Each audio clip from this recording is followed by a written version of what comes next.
Hey guys, tonight we step into a dimly lit medieval village where every torch's sputter feels like a whispered accusation, and the damp evening air carries rumors sharper than any blade. You trudge along mossy cobblestones, the amber glow of torches casting your elongated shadow across crooked timber cottages. You probably won't survive this.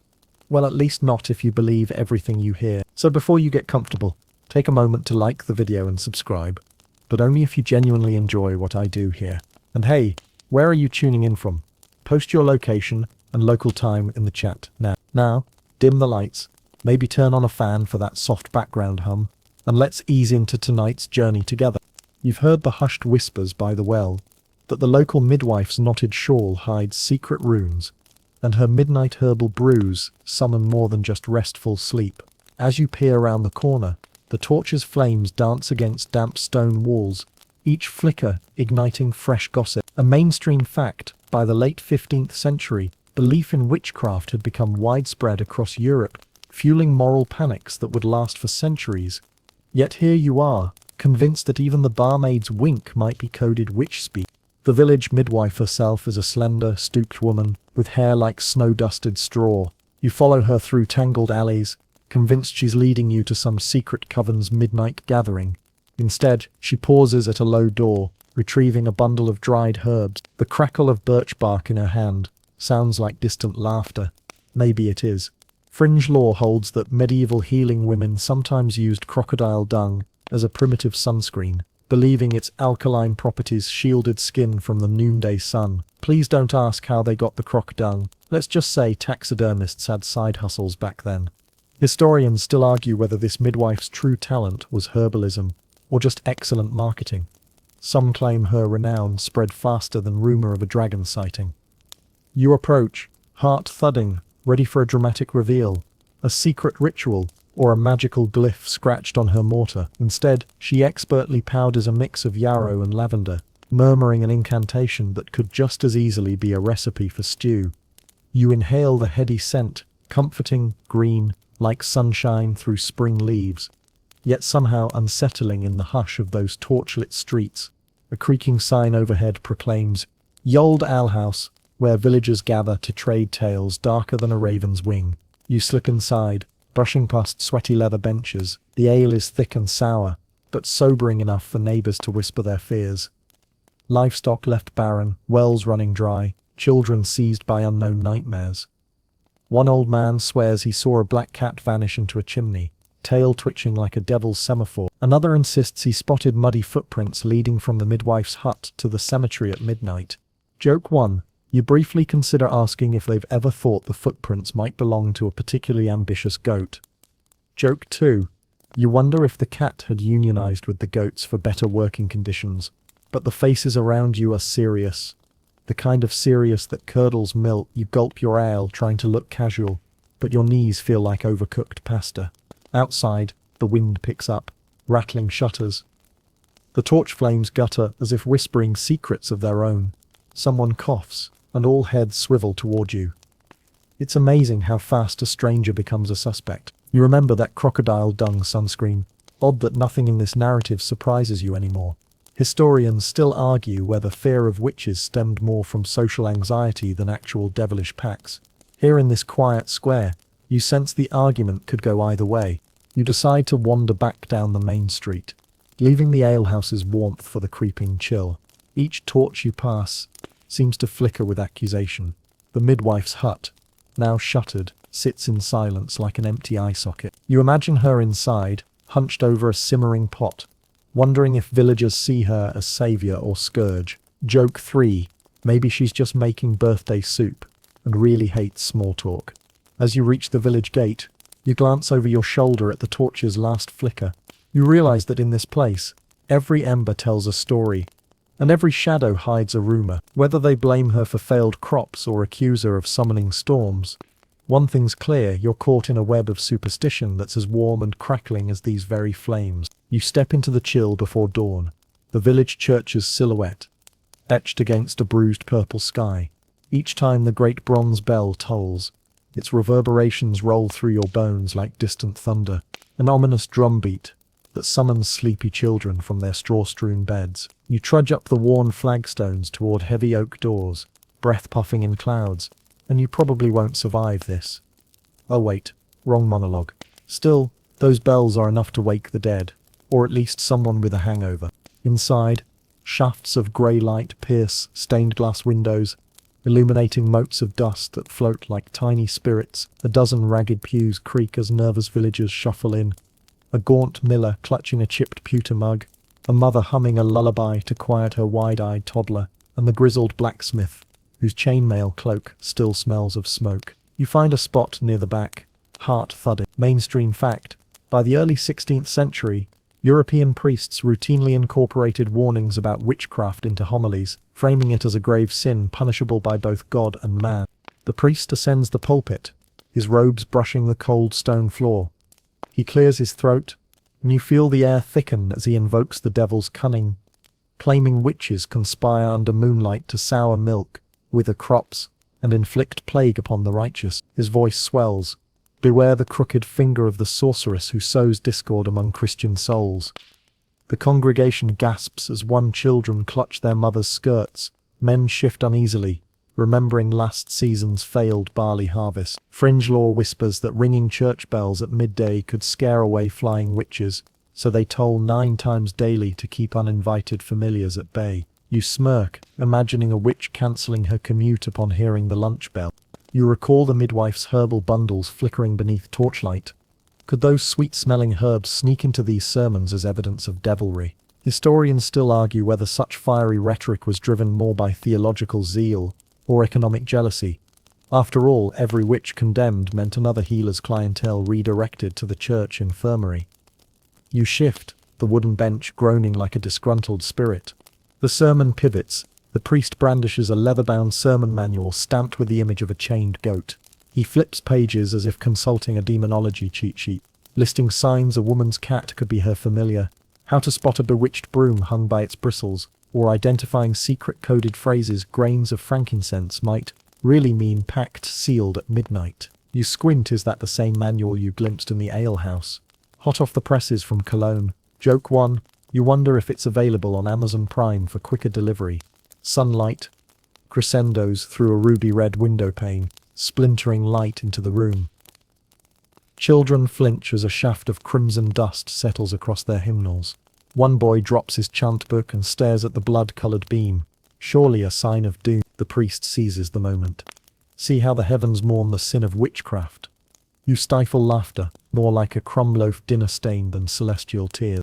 After the service, villagers pour into the churchyard, their breath misting in the cool air. You linger by the ancient yew tree, its twisted limbs reminiscent of arthritic fingers, a favourite metaphor in every witchcraft sermon you've heard so far. A group of women in woolen cloaks exchange wary glances as they cross themselves. One coughs dramatically, and the others leap back as if she'd sneezed a curse upon them. Joke 2. You consider pulling out a tissue and pretending you're cursed by pollen. You overhear the sexton muttering about next Sunday's theme, the 7 deadly witchy sins. He's still deciding whether to include excessive empathy as a gateway sin, since a heart too kind makes room for devils. Scholars still argue whether medieval sermons genuinely reflected widespread belief or were a tool for clerical control. But seated here among the hum of nervous murmurs, you suspect a bit of both. A shrill chiming from the bell tower signals communion, and you sneak outside for fresh air. The courtyard's damp grass glistens with dew, releasing a pungent scent that clashes with incense wafting from the church doors. You lean against the yew, feeling its bark press into your back like a skeptical aunt judging your footwear. You remember the midwife's lavender powder. Maybe she could whip up something to neutralize incense fumes. Just then, a shriek pierces the morning calm. A young girl pointing at the tower's gargoyle, convinced its stony eyes track her movements. The priest's assistant dashes over, sprinkling holy water in jerky arcs. Villagers scatter like startled mice. You hightail it down the worn path, your boots squelching in puddles. Each puddle reflects the church's spire, a reminder that authority's shadow stretches long. Joke 3. You half expect the gargoyle to wink at you as you flee. Spoiler, it doesn't. It's a statue, the original unamused influencer. As you merge back onto the main street, The memory of rattling pews and stern sermons lingers in your ears.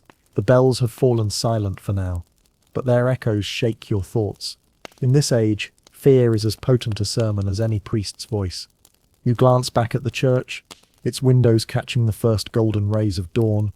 Whether these sermons stoked genuine terror, or simply sharpened the church's hold, one thing's clear: you felt the weight of those bells in your bones. And though the midwife's herbs might soothe a headache, they won't erase the booming reminder that here, religion and superstition ring in perfect unison. You slip through a low, smoke-stained doorway into the healer's hut.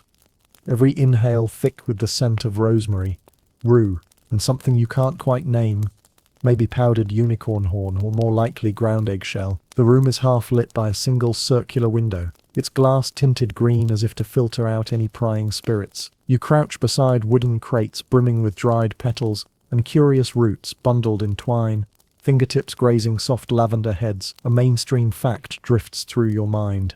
Medieval herbalists often created extensive materia medica, cataloguing dozens of plants for wound care and fever reduction. Yet here, in the glow of amber lantern light, you wonder which of these sacred texts truly guided her practice, and which were whispered down through rumor. The healer herself stands at a crooked table. Back to you, moonlight slipping through that jet green pane to highlight her silver-streaked braid. She murmurs to herself, some semblance of Latin punctuated by what sounds like bird calls. Fringe lore insists she learned these chants during nocturnal gatherings with fox spirits beneath a honey-yellow full moon. She claims the lunar cycles imbue certain roots, like nightshade and mandrake, with healing energy, only after midnight's apex. You lean closer, curious, and almost knock over a cluster of foxglove seeds. The healer whirls, eyes reflecting lamplight like two wet stones. "Careful," she whispers, voice hushed and lilting. "These seeds can slow the heart or still it altogether depending on how it's prepared." Your pulse quickens, a reaction she notes with a small, knowing smile. "Don't worry," she adds, reading your face. "I'm not here to curl your toes into knots. I'm here to mend, not murder." Joke 1. You jot a mental note to ask if she offers a cure for excessive curiosity, because your nose is twitching like a nervous rabbit. She gestures to a mortar carved from riverstone, its surface pitted with centuries of use. A strand of moonlight glints on its lip, making it look like a sacred chalice. You watch as she drops fragments of violet root and dried chamomile, her pestle moving in a slow circle, a motion she says aligns with the moon's orbit. Historians still argue whether such lunar synchronization was widespread or simply romantic lore later attached to herbal practices, but as you inhale the sweet, earthy aroma rising from the mortar, you can't help but feel some subtle swell in your chest, as if your own heartbeat has come into tune with hers. On a wooden shelf nearby, a row of tattered parchment scrolls droops like wilting petals. You pick one up. It's a crude sketch of a human arm, veins branching like tree roots. Beside it, a scroll reads, "Apply comfrey poultice when moon's in Cancer, bones knit swift as fate." Comfrey, known colloquially as knit bone, was used for fractures thanks to its allantoin content promoting cell growth. Yet she claims that without lunar timing, the plant's potency fades to that of mere meadow weed, fringe wisdom or clever marketing. You tuck the parchment under your belt for later inspection. Your gaze settles on a shallow bowl of golden oil shimmering on the table. She calls it alchemist's draught, though really it's just a blend of juniper berries and olive oil. She dabs a bit on your wrist, warm and fragrant, and murmurs, "This will soothe your spirit if nightmares bite at you tonight." She tips her head as if listening to the wind. Joke 2. You consider asking if it also works on neighbors bitten by one's own gossip. As she speaks, you notice clusters of animal bones hanging from rafters, bird skulls strung by sinew, rabbit femurs tied in languid knots. They clink softly in the slightest draught. You flinch, half expecting a skeletal bird to flutter down and peck at your ear. Instead, she laughs, a genuine warm sound that seems incongruous with the macabre decor. "Those are my ward charms," she explains. "They remind me that life and death walk hand in hand. And no, they won't flap off and haunt me. Trust me, I'd notice." Your eyes drift to a small iron cauldron tucked beneath the hearth. Black soot stains its rim, and a tattered paper label peeks out. Ashes of hemlock ward versus warts. A quick check in your mental herbal index reveals hemlock is notoriously poisonous, used more often as a tool of execution than cure. Historians still argue whether some healers doubled as clandestine poisoners. Here, with that label, half-burned, you can't help but suspect this hut caters to both desperate farmers and more nefarious clientele. The healer senses your scrutiny and waves a pale hand. No, I don't serve execution by night. I leave that to the magistrates. She drops the iron cauldron back into shadow. My work is wound binding and fever breaking. She motions to a linen-wrapped bundle, steaming gently on a stool, likely a compress for inflamed joints. Within it, comfrey leaves, yarrow, and a sprig of rue that gleams silver in the lamplight. You lift the bundle. Steam curls around your fingers like benevolent smoke. Outside, wind rattles the roof supports. You recall the village records blaming her for last winter's blizzard, claiming her pets howled curses that froze crops. Here in her hut, the air is warm and safe. You wonder if the villagers know how often she's patched them up after a brawl, or soothed fevers that could have killed half the hamlet. Scholarly debate often centers on whether these midwives were scapegoated healers, or social deviants challenging patriarchal order. Crouched here, soot-smudged and entranced by her work, you lean toward the former. She pours a thimble's worth of liquid into a pewter cup, an herbal tonic meant to staunch blood flow. If you ever slip on a shed tile, you swallow, it tastes of bitter dusk and new beginnings. You swallow again, and the cup is empty. She studies you, nods approvingly. Use that if you mean to trudge back through those torches without invitation. Joke 3. You tell her you'll save it for the next time someone suggests you're a witch just for asking questions. Before you leave, she ties a small pouch around your neck. Featherlight, linen embroidered with a spiraling rune. She calls it a traveller's safekeep, though you suspect it's just lavender and bird bones. Still, its faint scent of night-blooming jasmine lingers as you step back into the murky dusk. The healer's silhouette stands framed by that eerie green glass window, a sentinel between superstition and salvation. You exit the hut, inhaling the crisp night air, and hear the distant clang of the alehouse door. Torches flicker along the lane, reminding you of collars tightening and eyes peering from curtained windows. Remember that crocodile dung sunscreen? This pouch probably won't block gossip, but it might help muffle midnight screams. Historians still argue whether such charms truly protected travelers, or merely granted them confidence to face what lay ahead. Tonight, armed with powdered plants and a pocket of bones, you feel strangely prepared to find out. You slip into the dimly lit council chamber, as aldermen shuffle parchment scrolls and tap quills against scarred oak tables, eyes gleaming with a blend of duty and dread. The smoky odor of burnt tallow drifts through narrow windows, mingling with the sour tang of fear in the air. You settle onto a bench at the back, trying not to stumble over the carpet's frayed edge, because stumbling here might just earn you a charge of collusion with the devil. Mainstream fact: by the mid-16th century, many European towns had established special witch courts that operated outside normal legal proceedings, allowing for rapid trials and harsh punishments. A bespectacled magistrate pounds his gavel, actually a carved wooden mallet, and calls the room to order. A young woman, her wrists bound in coarse rope, is thrust forward. She trembles beneath the flicker of torchlight, her eyes darting like trapped sparrows. You swallow, your throat tight. Fringe law holds that accused witches were sometimes compelled to stand barefoot on razor-sharp shards of broken pottery to provoke a confession. The pain supposedly coaxed out any hidden pacts with demons. You force your gaze upward, refusing to watch her feet. Name your familiar, the magistrate roars, voice echoing against stone walls. Name your master in the infernal realm. The scribes lean in, fingers poised to record every word as official evidence. You glance at the parchment before you.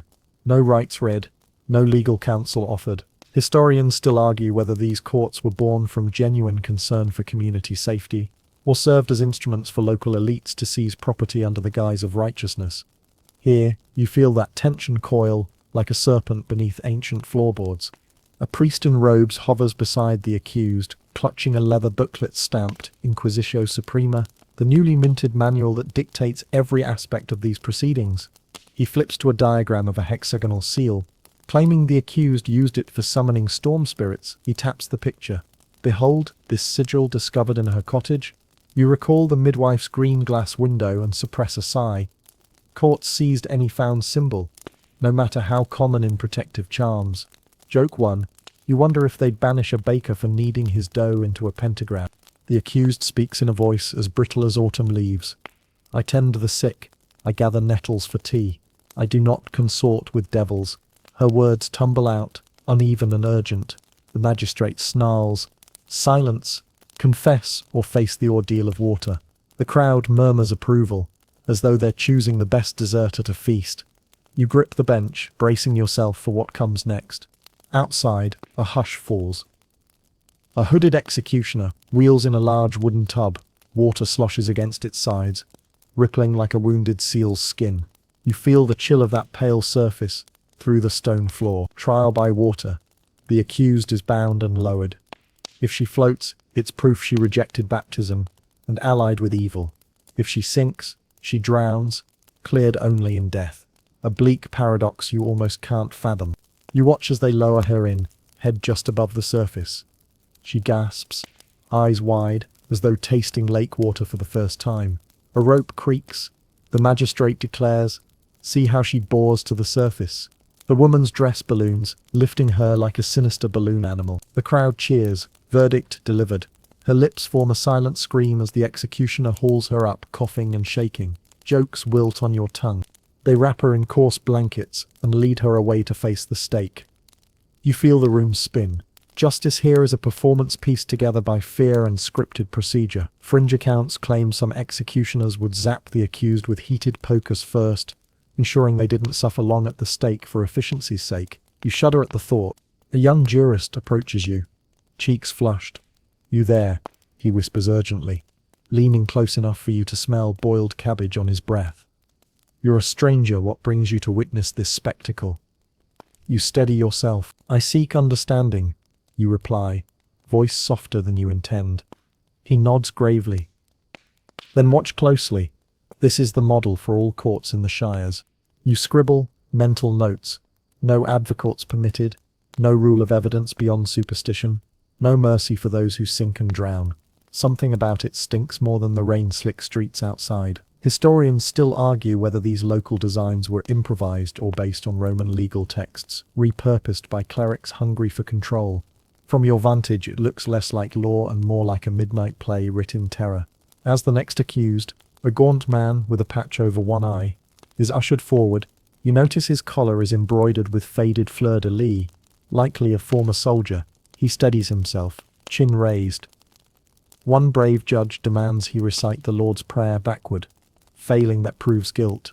You close your eyes, imagining how in any given town square, a simple slip of tongue could seal one's fate. A bell clangs, time for recess.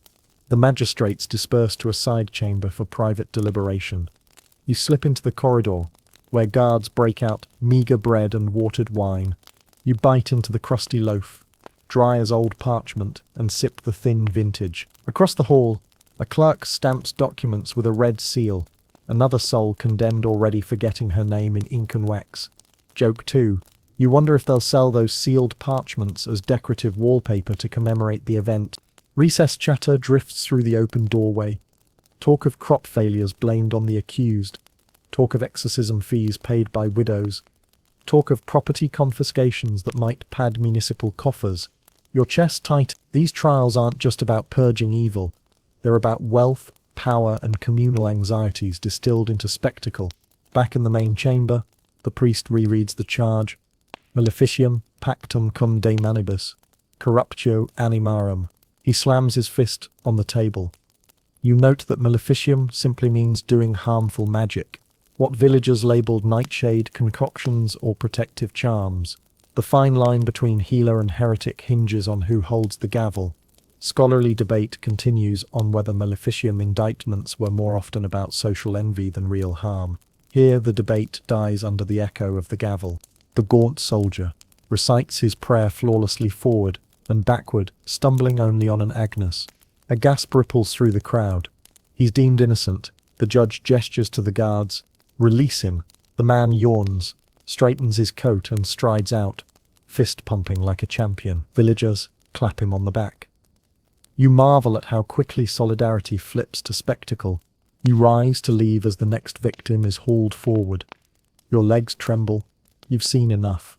Outside, rain begins to patter, cold droplets tapping like tiny hammers against the chamber's outer door. The torches gutter, their flames bending backward as if repelled by the storm's will. You pull your cloak tight. You realize the night court's true verdict wasn't read on parchment or uttered by a judge.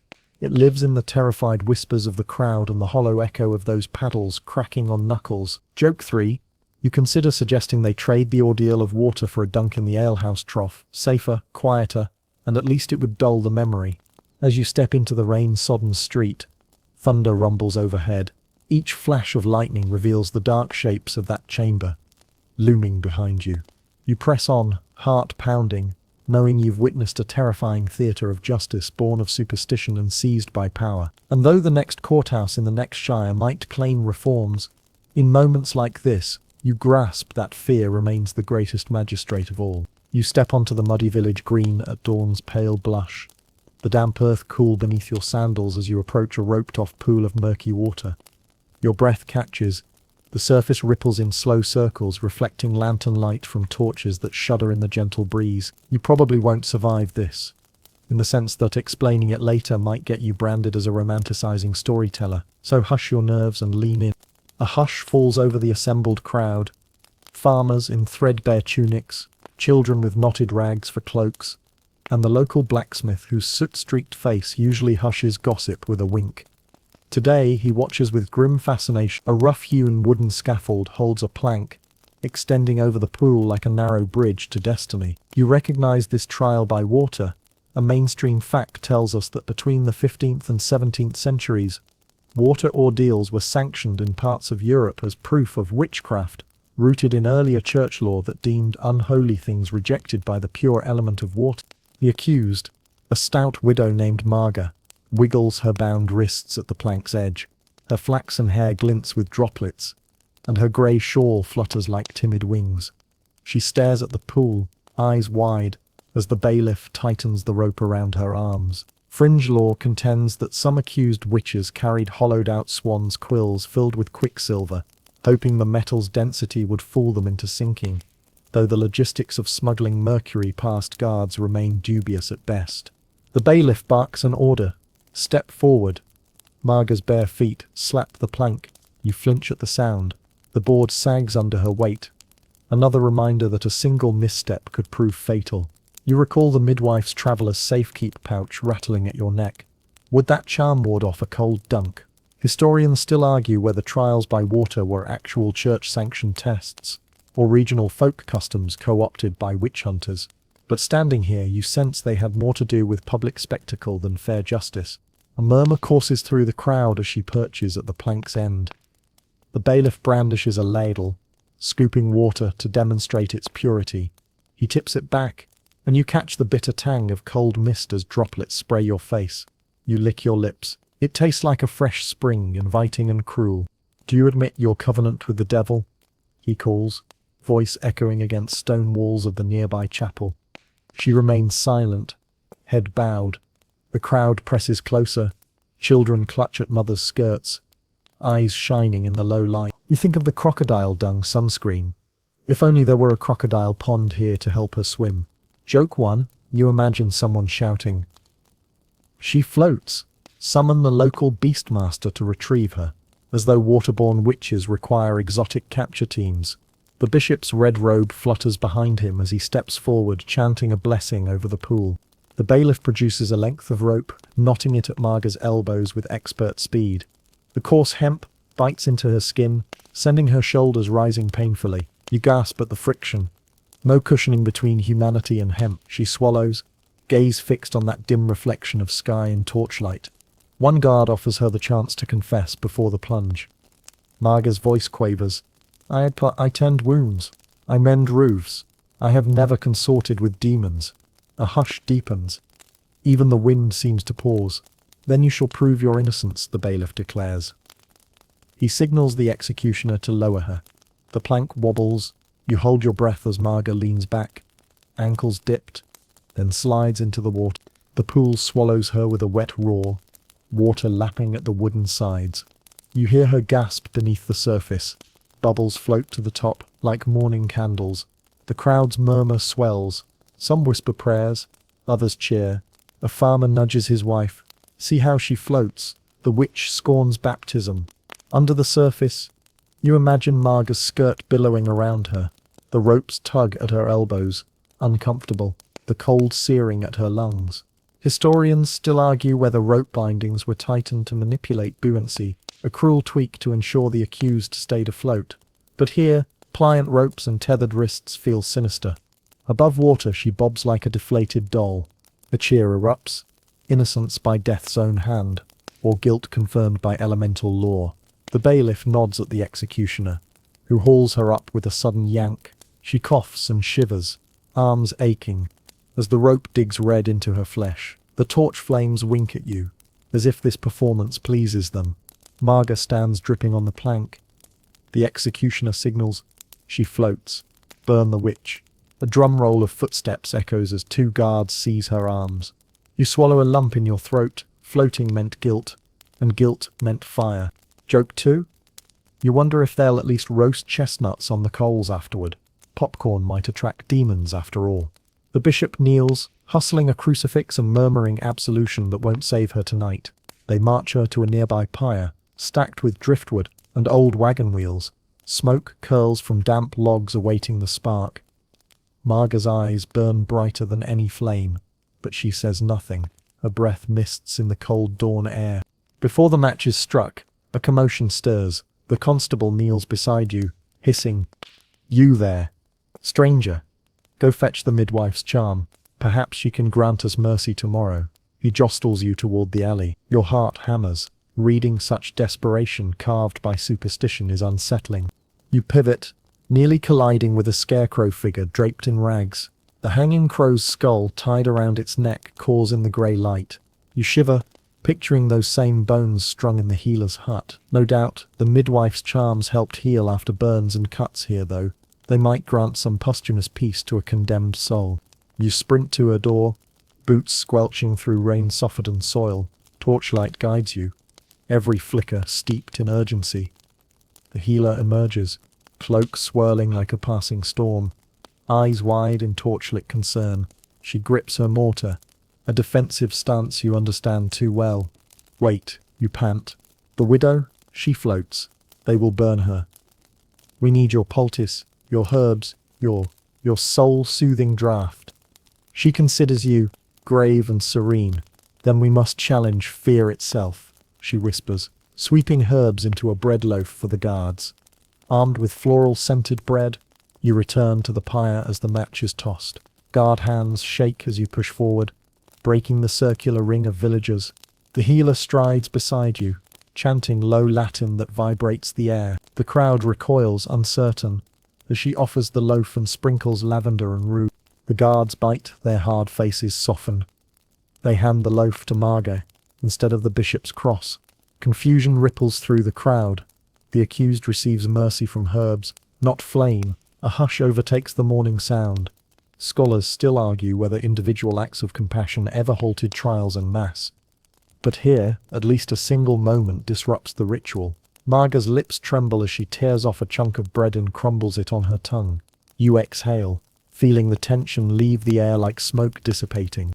The bailiff steps forward, gaze shifting from pyre to sky. The torch flames flicker uncertainly, then die back. Someone hurls the match into the grass. You watch flames flicker at the tinder, then fade. The pyre stands unused, a monument to averted atrocity. Joke 3, you quip that maybe next time they'll trial witches by pie. If it rises evenly, innocence. If it falls, guilt. The villagers murmur, uncertain whether to cheer or hang their heads. You and the healer guide Marga away, clearing the path through the curious crowd. Torches sputter, as though embarrassed. The morning sun breaks free, golden fingers chasing away smoky twilight. You slip into the alley, heart still hammering, as the vigil of water and flame recedes behind you. Floating proved guilt, until kindness proved stronger. And as you walk away, you realize in this world of dark rites and roaring flames, sometimes compassion is the most subversive magic of all. You slip past shuttered windows into a narrow lane, littered with overturned barrels and splintered crates, the air heavy with the scent of damp straw and something fouled, perhaps yesterday's ale, or a startled barn cat's indignation. Each footstep echoes against cobblestones slick from last night's rain. Something about this stretch of street feels charged, as though the very stone walls whisper tales of unseen paws padding through the dark. You probably won't survive this folklore trial, that is, if you happen to be a barn cat. In every village, there's one creature under more suspicion than any mortal: the familiar. A mainstream fact. By the 17th century, European witchcraft treatises routinely identified household animals, especially cats, toads, and frogs, as witches' companions endowed with supernatural abilities. Historians still argue whether these familiars were rooted in pagan animal worship or invented by demonologists, eager for tangible proof. You round a corner and spot Mrs. Alden's barn, its weathered timbers streaked by dripping moss. She's the one who swears last autumn's hailstorm was the doing of her own Black Tom. Night's slick fur matted with dew. Tonight, her neighbor's child clutches a candle, eyes wide at the barn door as it creaks open. You step closer, heart thudding, to see a small, midnight black cat with eyes like polished jet. Fringe lore suggests witches could send these familiars across miles of countryside to spy, steal milk, or even steal breath from sleeping infants. Though practitioners often insisted their magical companions were strictly for hushed domestic use. You crouch at a safe distance, watching the cat's prowling gait. Its tail curves in a perfect question mark, as though it knows it's being scrutinized. A group of farmers huddles nearby, whispering about the cat's alleged mastery of thunder. Last night, one says in a hushed rasp, it sat upon the roof, and the next hour, lightning cracked the ancient oak. You snort quietly. Lightning follows storms, not felines. But you keep your mockery to yourself. A sudden rustle sends the cat skittering beneath a wagon wheel. You follow its path, and nearly stumble over a pile of frogs, slimy, bulging-eyed amphibians that writhe in a shallow trough. Another villager eyes the frogs with superstitious dread. Toads are the foot soldiers of witchcraft, he mutters, poking one with a stick. Their croak is incantation. Their skin plagues promise. Fringe accounts claim witches could squeeze frogs for drops of toxic eshore to blacken fingernails, or fertilize cursed fields, though actual toxicology suggests most village frogs lacked venom potent enough for agrarian apocalypse. You pocket a smooth green frog's leg bone, remnant of some long-past poultice, to examine later under a candle. The bone's ridged texture feels oddly comforting in your hand, a small connection to the natural world amid rising paranoia. Historians still argue whether belief in such frog-derived spells was localized folk tradition, or sensationalized by demonologists seeking lurid courtroom testimony. From the barn door, Mrs. Alden emerges, an angular woman with shoulders hunched like a trapped bird. She carries a wooden ladle and mutters as she approaches the frogs, hissing, "Begone, you harbingers of blight." She sprinkles coarse salt around the trough, chanting what she claims is an old Saxon charm. You watch as the frogs scatter, legs flinging them into muddy puddles. The cat emerges too, arching its back and mewing with that tinted warble you've come to associate with more than mere hunger. You move closer, curiosity outweighing caution. "Is the cat truly your familiar?" you ask, voice gentle. She startles, looping a bloody finger around a stray hair. "My cat?" she echoes, confusion etched in her eyes. "No, that's just Porridge. He's a mouser." Her sudden defensiveness reveals too much or just her own weariness. Joke 1. You wonder if naming a cat Porridge might be a form of rebellion against culinary superstition. Nearby, a guard with a lantern snarls, "Keep your questions to yourself, stranger. We're not here to entertain scholars." You bow your head, feigning innocence. Of course, just watching. You glance at the frogs, now croaking in dismayed harmony, and notice an older man in a cloak of dull green. He steps forward and squats beside the trough, murmuring to the amphibians. To your surprise, they quiet, clustering at his feet. He stretches a gnarled hand toward you. "A spoonful of hemlock tea," he croaks, and they obey. Fringe lore again, yet you've heard of plague. Doctors using small doses of hemlock to calm frantic livestock. Here, perhaps he's merely showing off. Mainstream fact. In many regions, toads were incorporated into English witch hunting manuals like The Discovery of Witchcraft to illustrate how familiars could inflict harm at the witch's command. Scholars still argue whether these manuals simply documented oral traditions or actively fueled hysteria. Likely some of both. You tuck that thought away as the cloaked man rises, handing you a brittle toad's fang, a name for a dried frog's jawbone, as a keepsake. It fits neatly in your palm, a token of both fear and fascination. Above you, the cat reappears on a low roof beam, its silhouette backlit by lantern glow. It dips its head, glaring at you like an avian predator eyeing prey. You meet its gaze, and for a flickering moment, you feel a shiver of something ancient, an echo of untamed power that no magistrate's warrant could fully extinguish. Joke 2. You mentally thank Porridge for not yowling ominously exactly when you needed to pen your will. A sudden clap of thunder rolls overhead. Farmers glance skyward, fingers crossing. Porridge is doing, someone whispers. The cat crouches low, tail flicking. You sense the moment's absurdity. Natural weather, misattributed to animal companion, ballooning into legendary proof. You sigh inwardly.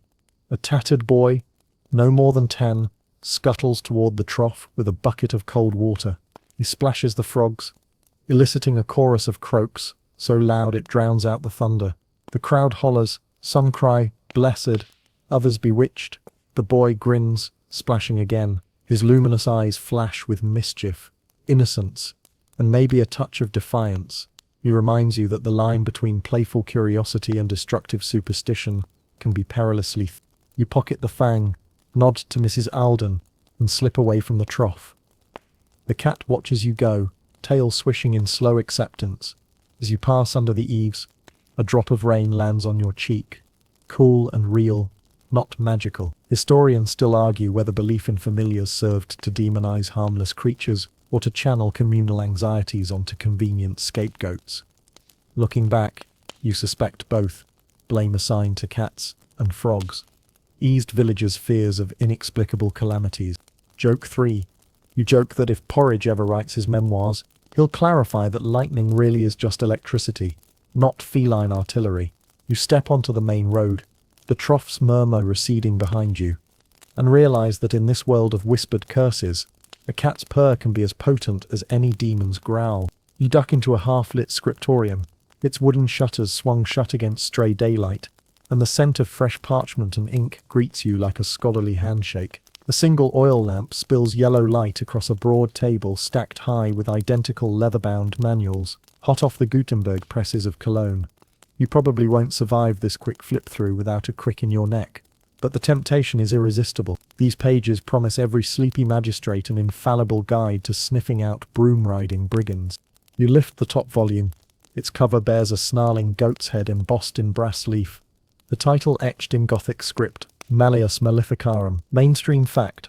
First published in 1487 by Heinrich Kramer and Jacob Sprenger, this infamous treatise became the go-to reference for witch hunters across Europe, prescribing inquisitorial methods that blurred the line between jurisprudence and torture. Yet hold your gasp. Some scholars still argue whether Kramer's original intent was genuine moral crusade or a cynical power play to pad church coffers.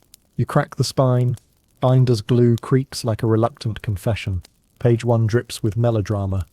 In every village there lurks a malignant spawn of Satan, weaving plagues with a twitch of her wicked needle. You squint at the margin notes. Tiny Latin scrawls advising the reader to verify new additions for devilish errors. Fringe lore suggests these margin scribes were sometimes none other than disgruntled printers, sneaking satirical asides about demons who refused to pay royalties. You grin at the thought. The next chapter lurches into signposts of guilt. A crooked fingernail, a misshapen teat on a nursing woman, or a herd of crows roosting too close to her cottage. According to the manual, these are unassailable proofs that she's bartering in bat's wings and bone diamond rings. You trace a grimy finger down the list. Signs of nocturnal flights, sudden aversion to church bells, footprints that vanish when crossed with blessed chalk. Joke 1. You wonder if they'd convict a shoemaker for accidentally stepping in quicklime, leaving ghostly footprints of his own. Historians still argue whether the Malleus drove witch hunts, or merely codified what was already bubbling in village wells and church confessions. You leaf onto the section titled Interrogation Techniques, complete with diagrams of thumbscrews and iron gauntlets. Your stomach twists, not from fear of demons but at the bureaucracy of cruelty. Each fiendish tool is justified by quotations from alleged ex-witches, turning coerced confessions into self-fulfilling prophecies. You pause at a fold-out illustration, an acutely detailed woodcut of a woman strapped to a wheel, dozens of clerks marking down her every twitch. You half expect to see the healer's green glass window in the background, but this print is so generic it could be any Hamlet. Nonetheless, you can't shake that sense of déjà vu: torches, robed figures, and not a hint of mercy. Fringe whispers hold that some woodcutters added tiny portraits of themselves grinning in the margins, secretly mocking the inquisitors. You search the edges for a cheeky face, but come up empty-handed. Beyond torture devices, the manual offers forensic tests, anything from pricking the accused's skin to see if the body recoils from a needle soaked in holy water, to forcing her to recite the Lord's Prayer backward under threat of the rack. You imagine a courtroom where the defendant's every word is weighed for demonic subtext, as though her vocal cords were a secret instrument of the devil. Joke 2. You suspect even a sneeze could be twisted into evidence of an unholy breeze. The treatise doesn't stop at identifying witches.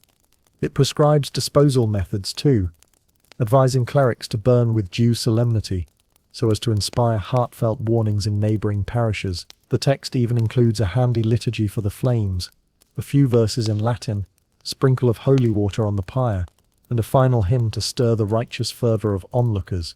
You shiver at the thought of a stadium-style bonfire set to Gregorian chant.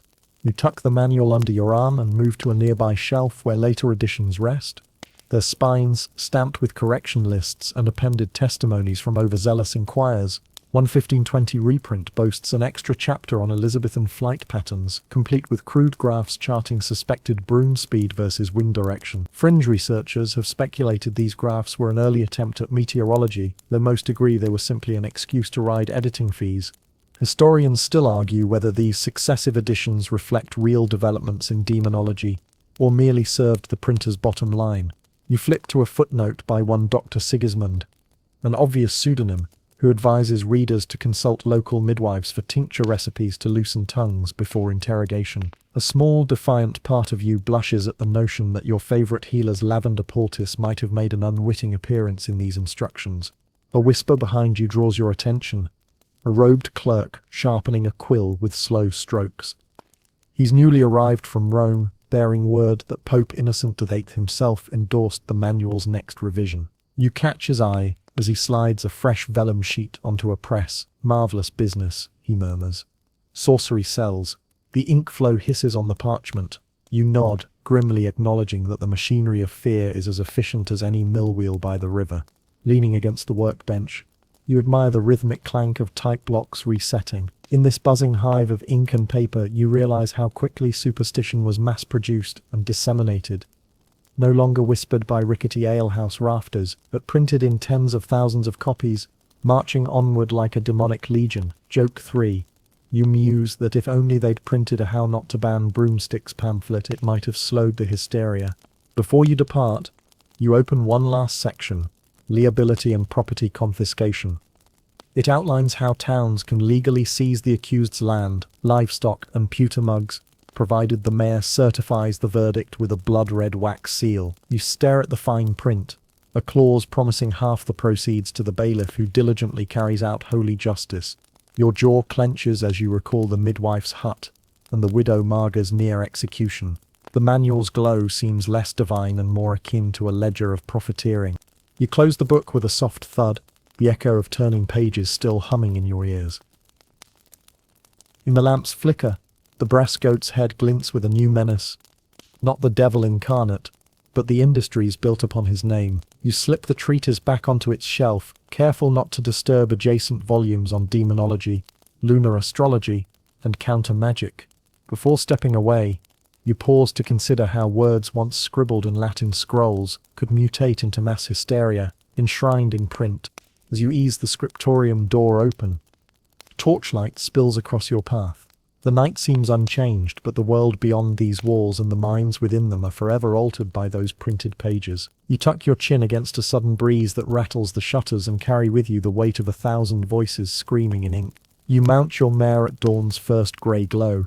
The world around you hushed, except for the soft creak of leather and the distant bleat of sheep. The road stretches ahead like a ribbon of uncertainty, flanked by coppiced hedgerows and fields still wet with morning dew. As you ride, you spot 3 figures lumbering toward you. Tall, gaunt men with sun-bleached cloaks and wide-brimmed hats slouched low. Witchfinders, they're called, though self-appointed might be more accurate. They've got silver pins stuck in their belts, and neatly printed invoices tucked beneath their satchels' flaps. A mainstream fact. By the late 16th century, itinerant witchfinders travelled between shires, offering their expertise, often for a fee that included lodging, meals and a commission on confiscated goods. You dismount, dusting straw from your boots as they approach. One steps forward, brandishing a long, slender pin of silver. "Name's Bullen," he says, voice gravelly as road grit. He taps the pin against his palm. "Used to find familiars, used to unmask witches." Fringe lore suggests these pins were dipped in unicorn horn dust to make them extra sensitive to magical residue, though unicorn horn was harder to come by than honest labourer. They spread out like a hunting party. The first, Bullen, eyes the underbrush, tapping his pin against each gnarled root. "See here," he whispers. Tree bark split just so must have been scraped by a witch's broomstick. You arch an eyebrow. The scratch could have been any passing cart's wheel. Historians still argue whether these wanderers were truly experts in demonology, or charlatans preying on rural fear, and standing before you, they look suspicious enough to fill both descriptions. Behind him, another witchfinder named Corbett consults a scrap of parchment torn from a ledger. He reads aloud, "Invote number 27A, 3 pence for lodging, 6 pence for meals and 1 shilling for each witch discovered." He taps the parchment. "We've got good reason to suspect this region's been overrun." You resist the urge to ask if they accept payment in kind, perhaps a goat or a sack of oats. Joke 1, you picture them haggling over a chicken in exchange for a clean interrogation. The third, lanky and silent, is known only as True Love. You'd think a name like that signals mercy, but his hawk-like eyes betray a keen hunger for justice. He's got a ledger clutched in one gaunt hand, the other poised to jot down names. Nearby, a grove of alder trees trembles in a breeze that feels almost impatient, as though nature itself wants the witchfinders gone. You watch as they tilt their hats and stride deeper into the copse, pins glinting. Corbett squints at the ground. "Look at these footprints," he murmurs. "Too light for a man, definitely a witch fleeing on broom bristles." You crouch to inspect them. The impressions are no more than half an inch deep, but the soil's soft from last night's rain. Experts or not, they're making leaps worthy of a circus performer. Historians still argue whether such theatrical demonstrations served more to legitimize hunts than to uncover real threats. A rustle in the undergrowth sends a flushed rabbit darting across the path. Bullen lunges forward, pin extended, as if expecting the creature to sprout broom bristles from its haunches. He misses by yards. The rabbit bolts for freedom.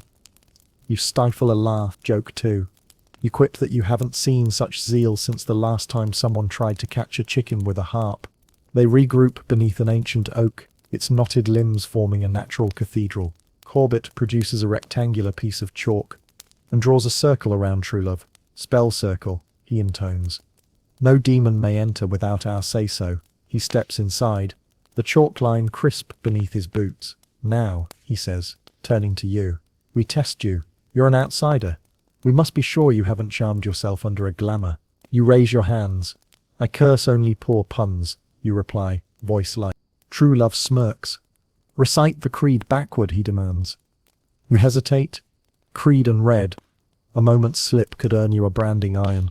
Instead, you clear your throat. Say Terogar et for Pippi, reviled. Boga et for Stro.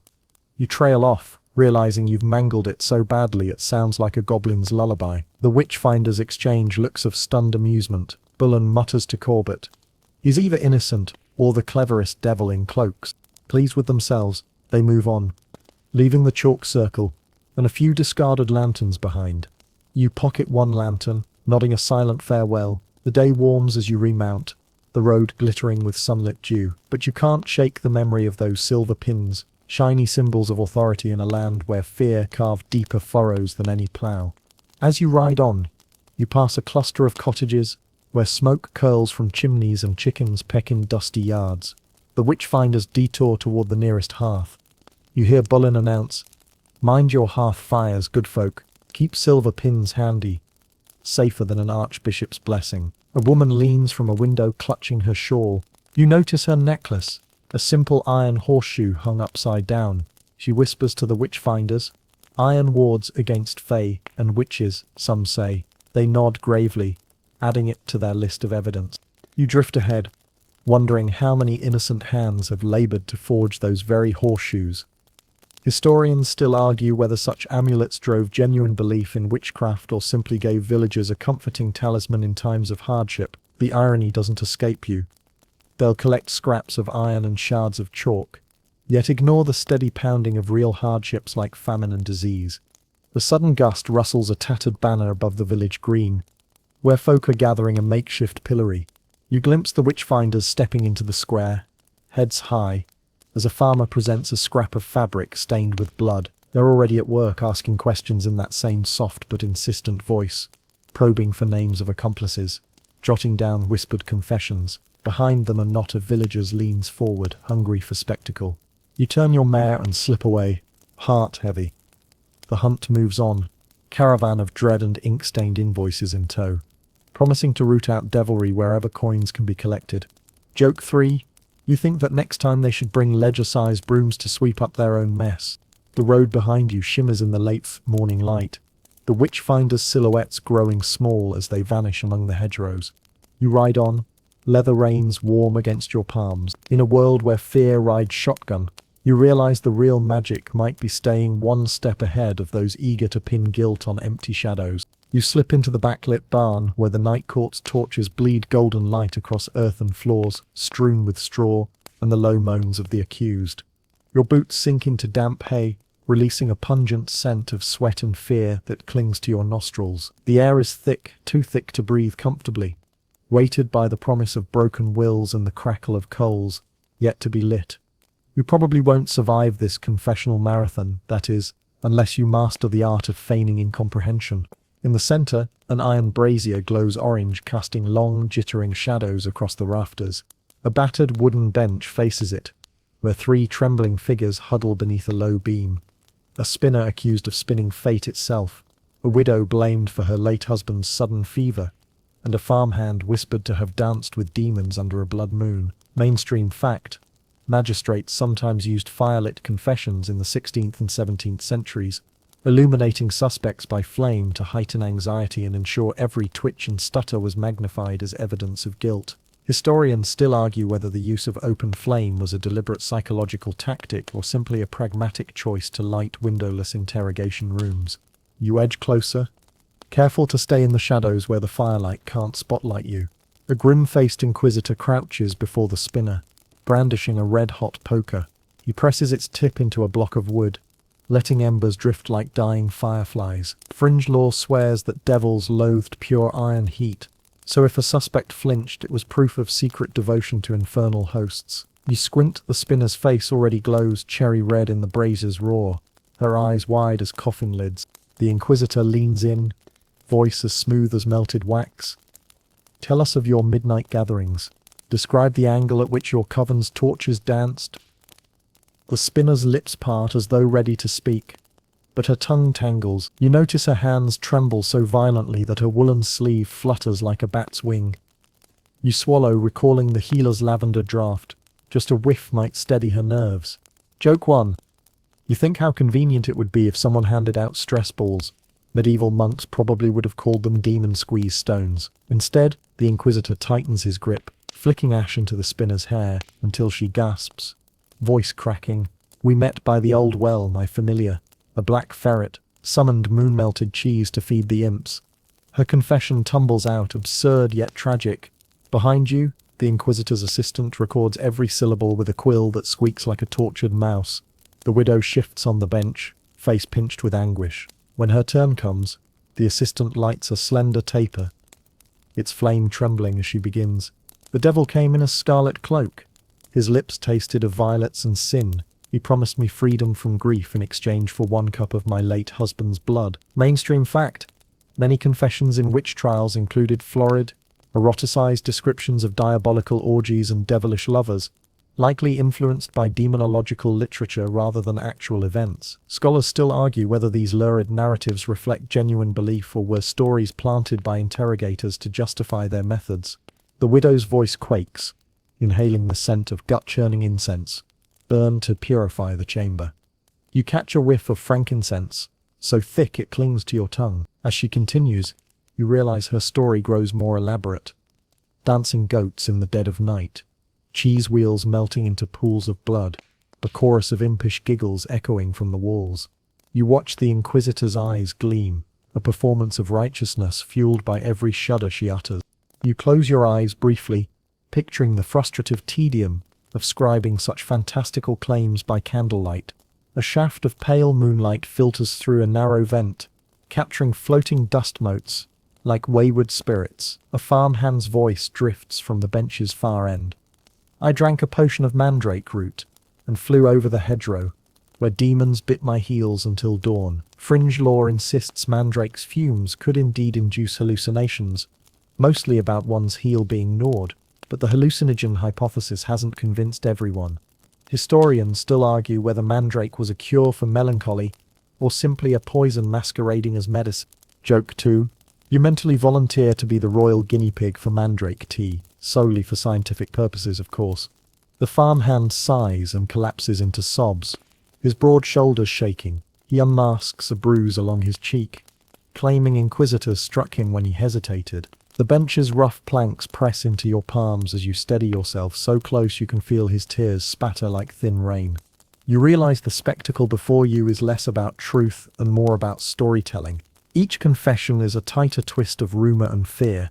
The Inquisitor rises, brushing ash from his robes. He summons a scribe to read passages from a bound sermon on the devil's sweet deceits, its pages splotched with old wax. Every word echoes off the rafters. The sweetest lies sink souls as stones sink bodies. You feel the words wrap around your chest like iron shackles. The widow breaks down completely, crying for mercy. The spinner covers her ears, whispers that the cheese-devouring imps stole my senses. The farmhand screams obscenities, begging for a blade to end the performance. The Inquisitor lifts his poker, torchlight dancing along its length. You dart backward, scent of charred wood stinging your eyes. Beyond the brazier's circle, you glimpse scribbled parchments pinned to a beam, hastily drawn diagrams of goat horns and pentagrams, a cheat sheet for future inquisitions. You tug a corner, and a flake of soot falls onto your sleeve. You touch the paper, faded ink, smudged by fear. It's clear this barn has hosted dozens of confessions, woven from anyone's worst nightmares. You realize you're witnessing a grim theater where every line is scripted by doctrine, and every reaction choreographed by flame and threat.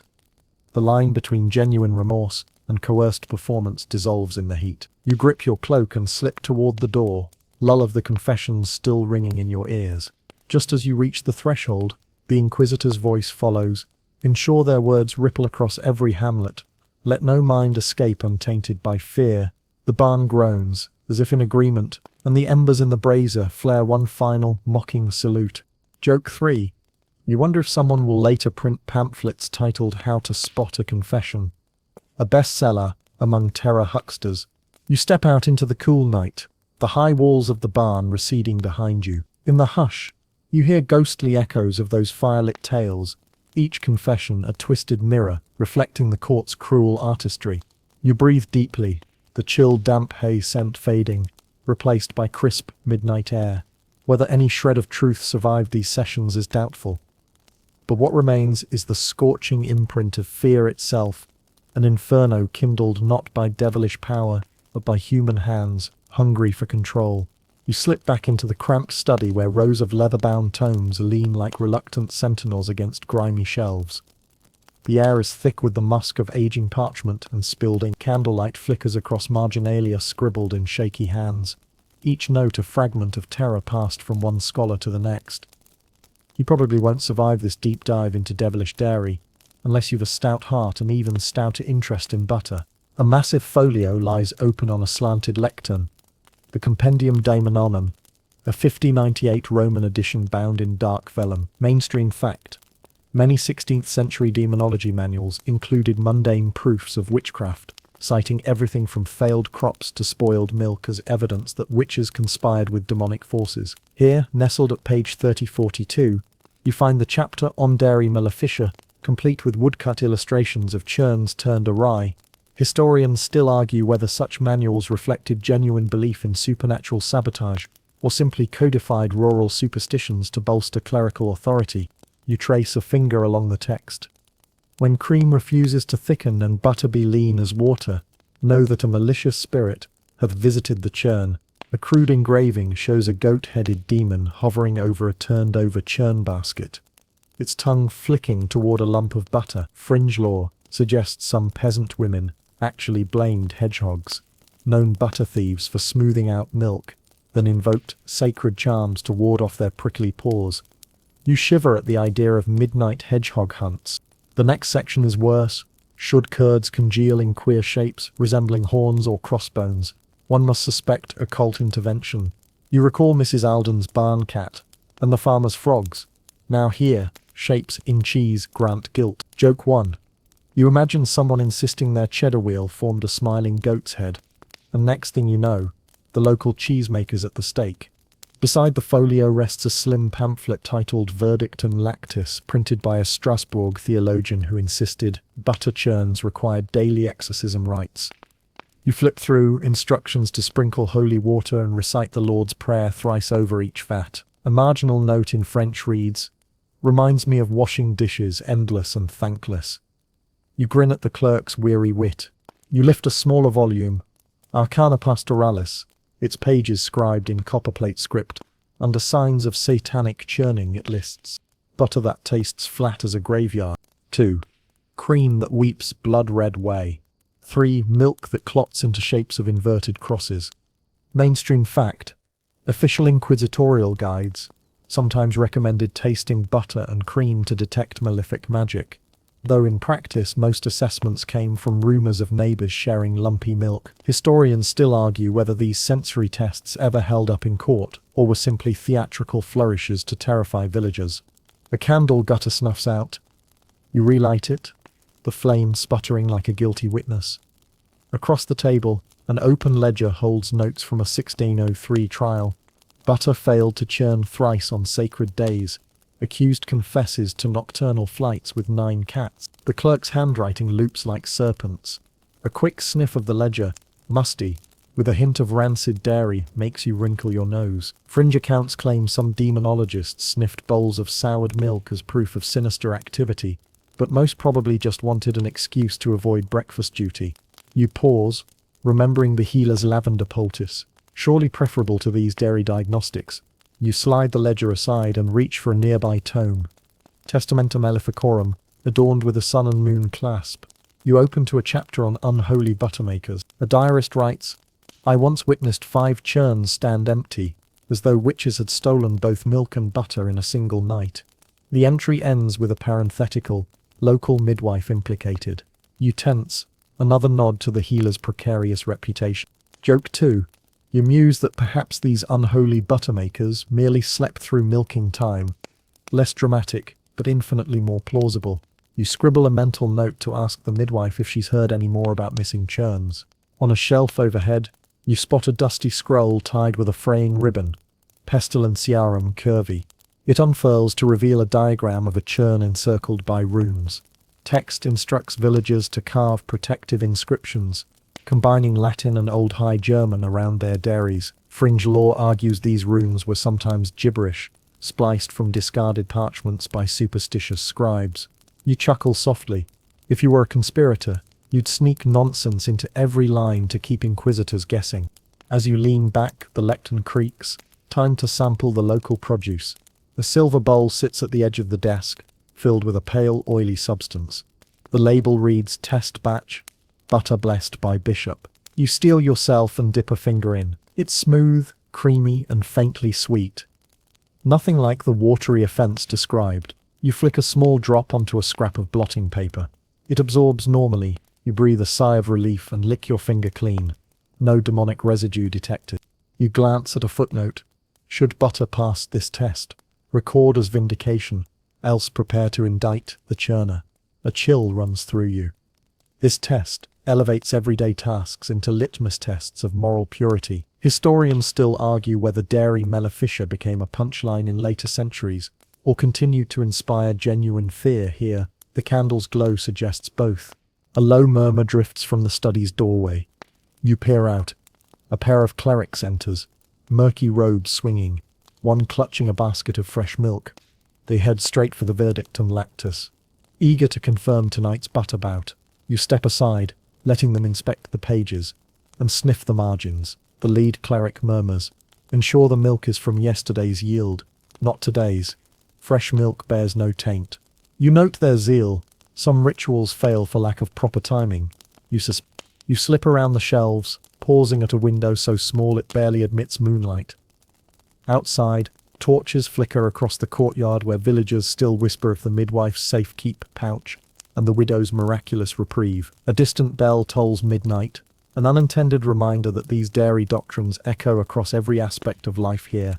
You return to the lectern and carefully close the Compendium de Minimum, savouring the moment when cloistered scholars must wrestle with their own absurdities. Joke 3.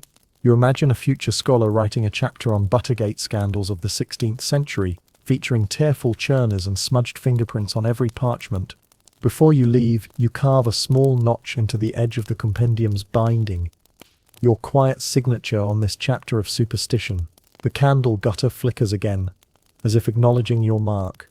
You extinguish it, plunging the study into near darkness, broken only by a sliver of moonlight. Stepping back into the corridor, you realize that in a world where failing to churn butter invites hellfire, even the humblest tasks can carry the weight of cosmic war. And as you retrace your steps toward the stairwell, you can't help but feel that amid all this demonology, the greatest maleficium was fear itself, far more potent than any curse upon cream. You pause on the dusty road just beyond the churchyard gate, tilting your head as the sky darkens unnaturally. Above, the moon's usual pale glow has deepened into a bruised crimson, as if the heavens themselves are bled through a wound. You probably won't survive this cosmic courtroom, that is, unless you keep your wits about you when the stars issue summons. Villagers spill from cottages, halting in the street to stare skyward. A lantern's dull glow flickers across trembling faces. Mainstream fact: in medieval Europe, lunar eclipses were widely interpreted as divine portents, often seen as warnings of calamity or divine displeasure, especially when the moon turned red, a phenomenon astronomers of the time called the blood moon. Historians still argue whether these celestial events genuinely swayed public belief, or were later woven into chronicles to legitimize political or religious actions. You inhale the cool evening air, tasting wood smoke and churned earth. A soot-streaked baker leans on his peel, eyes fixed on the glowing orb. He mumbles about last month's eclipse, coinciding with a calf's sudden death, convinced the same curse has circled back for revenge. Fringe lore holds that witches could harness the moon's red hue to brew even stronger potions. Some claimed they danced naked beneath an eclipsed moon, drawing power from its reddened beams. You suppress a chuckle. Midnight yard slips aren't exactly your cup of herbal tea. A hush falls as the moon drifts behind a drifting cloud, only to re-emerge deeper in its bloody shade. A woman grips her shawl, whispering, "Heaven issues a warrant tonight. Beware those marked by lunar light." You turn to her, voice soft. "How do you know which souls are marked?" She points to a nearby well, its rim etched with godly symbols. "Those who drink now will taste iron," she says, their lips stained crimson like the moon, proof of a pact. You frown, recalling the midwife's poultices. You'd trust her lavender over cosmic curses any night. The townsfolk edge toward the well, each fearful of being the next summons in this celestial indictment. A gaunt constable raises his halberd, barking.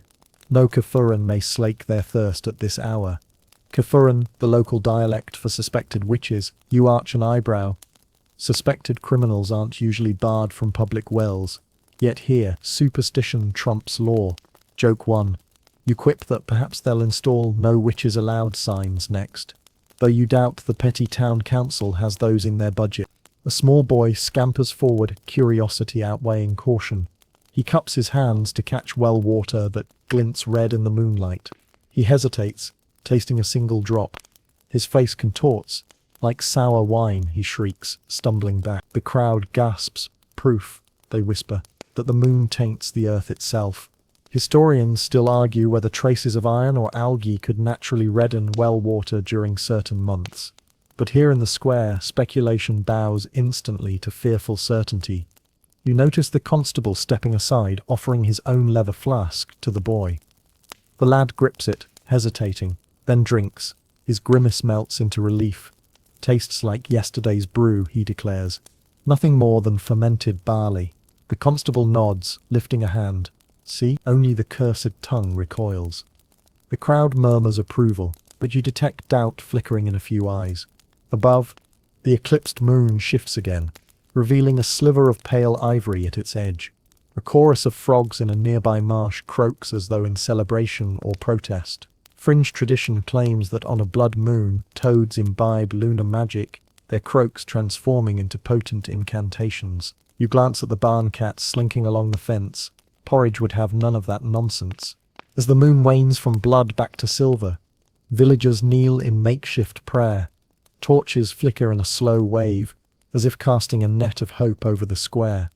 A local priest strides in, thrusting aloft a silver chalice filled with salt and holy water. He sprinkles it in an arc, chanting, "By this water I cleanse this well of infernal stain." Mainstream fact. Medieval clergy often performed exorcism-like rituals during eclipses, believing that holy water and salt could purify tainted sites. Scholars still argue whether these rites were common practice, or later embellishments added by chroniclers seeking dramatic flair. You catch the baker's eye. He's spooning holy water into a loaf's rising dough, convinced that will shield his bread from supernatural spoilage. Joke 2, you imagine the next day's sales pitch. Blessed blood loaf, guaranteed unhexed or your money back. He blushes and ducks his head. Fireflies drift above the crowd, tiny sparks of life that seem oddly defiant against the hushed dread. You lean close to a weaver, who's quietly tying a silk ribbon around her wrist. A charm, she mutters, to shield against lunar Mars. You peer at the ribbon. A simple braid of violet silk. Silver thread works better, you say. She shakes her head. Not allowed. Silver burns if the moon curses. You blink at that logic, recalling the Witchfinders' silver pin. Comforting to know metal can't solve everything, you murmur. Behind you, an elderly farmer coughs into his sleeve. My grandfather told of this once. After an eclipse, families tore down fences, fearing demons would crawl through. You shiver, fingers grazing the iron hitching ring at your belt. The same iron that warded barns and steadied horses. You thank the smith's hammer that it's kept its shape. The eclipse's final shadow peels away, unveiling a full moon luminous as a polished steel shield. The crowd exhales as one, tossing pebbles into the well in a gesture of release. Torches spark anew, laughter bubbling as villagers greet the restored sky. A child tugs at your sleeve. Was I wrong to taste? He asks, eyes wide. You kneel. Sometimes fear is the real poison, you say, offering him a reassuring smile. Joke 3.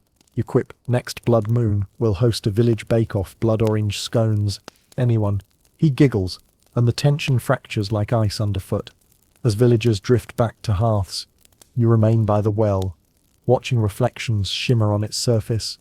A reminder that truth often lies beneath surface fears. The well water is clear now, moonlit silver, unmarked by curses. Yet you know that tomorrow's gossip will spin tales of the red moon's verdicts. And the next eclipse will reignite paralyzing dread. You pocket the violet ribbon, an amulet against later anxieties. Scholars still argue whether eclipses truly sparked witch hunts, or merely provided dramatic backdrops later cited in trial records. Tonight, you witnessed both, the sky's spectacle and the human spectacle ignited by it. You rise, brushing dew from your trousers, and step away from the well's edge. Torches gutter as a breeze stirs, carrying the scent of scorched wood and wet earth. Above you, the moon shines, serenely. Unblemished at last, you walk toward the tavern's warm glow, every footstep echoing in the newly calm night, carrying with you the memory of celestial warrants read aloud in trembling voices. You slip through a narrow archway off the main square, into a bustling lane, lined with hastily erected wooden stalls. each one a riot of color and clatter. The scent of damp earth mingles with pungent incense, undercut by the sharper tang of iron. Lanterns swing from crooked rafters overhead, casting warm pools of light that dance across tables heaped with curious wares. You probably won't survive this without emptying your purse on charms and potions you don't entirely trust. But hey, at least you'll have some excellent conversation pieces. A low murmur of haggling drifts through the market, merchants bartering in hushed tones, promising protection against curses more reliably than the church can offer absolution. A mainstream fact buzzes through your thoughts. By the 17th century, European markets often hosted itinerant peddlers of countercharms, salesmen and cunning women alike, skilled in crafting talismans to ward off witchcraft, plague, and general bad luck. Yet even as you step between booths, you sense the line between earnest folk remedy and opportunistic hucksterism remains as blurred as a hastily sketched rune. Your first stop is a stall draped in faded velvet, where a squat woman with a tuft of silver hair fusses over a row of dried toads, threaded on coarse twine. She looks up, eyes bright as beetles, and offers you 1 for 3 small coins. "Brew these with vinegar on a moonless night," she whispers, "and any hex will sour before it finds its target." Fringe lore contends that toad essence could even reverse a love spell if the toad had died naturally, rather than plucked from some poor farmer's trough. You eye the creatures warily. They squeak softly as though protesting their fate. Joke 1. You wonder if the Toad Taxidermy Guild offers refunds when enemies are only mildly inconvenienced instead of thoroughly reversed. Next door, a lanky apothecary arranges neat rows of iron keys, sturdy, old-fashioned skeleton keys, with jangly charms tied around the bow. "Hang one at each doorway," he instructs, pressing a key into your palm. The hexbreaker's steel will snap curses like brittle wood. His fingers are ringed with copper and brass, as though he's pledged allegiance to several metals at once. Mainstream fact: iron has long been regarded in European folklore as a ward against malevolent spirits, with blacksmiths' forges seen as liminal spaces between the mundane and the magical. Historians still argue whether this belief stems from iron's relative novelty in earlier millennia, or from its symbolic association with human mastery over nature. You loop the first key onto your belt, its weight reassuring against your hip. Remember the healer's iron cauldron back in her hut? That was meant to channel heat for good, not to snap curses. But both tools illustrate how iron underlies every corner of this world's protective strategies. You tuck the key behind a scrap of parchment and move on. A sudden gust rattles hanging dried herbs above a low stall, where a hunched merchant peddles rolled scrolls of yellowing vellum. She beckons you close. Latin murmurs. She croaks. 3 lines of this, and your hearth will repel any witch's glance.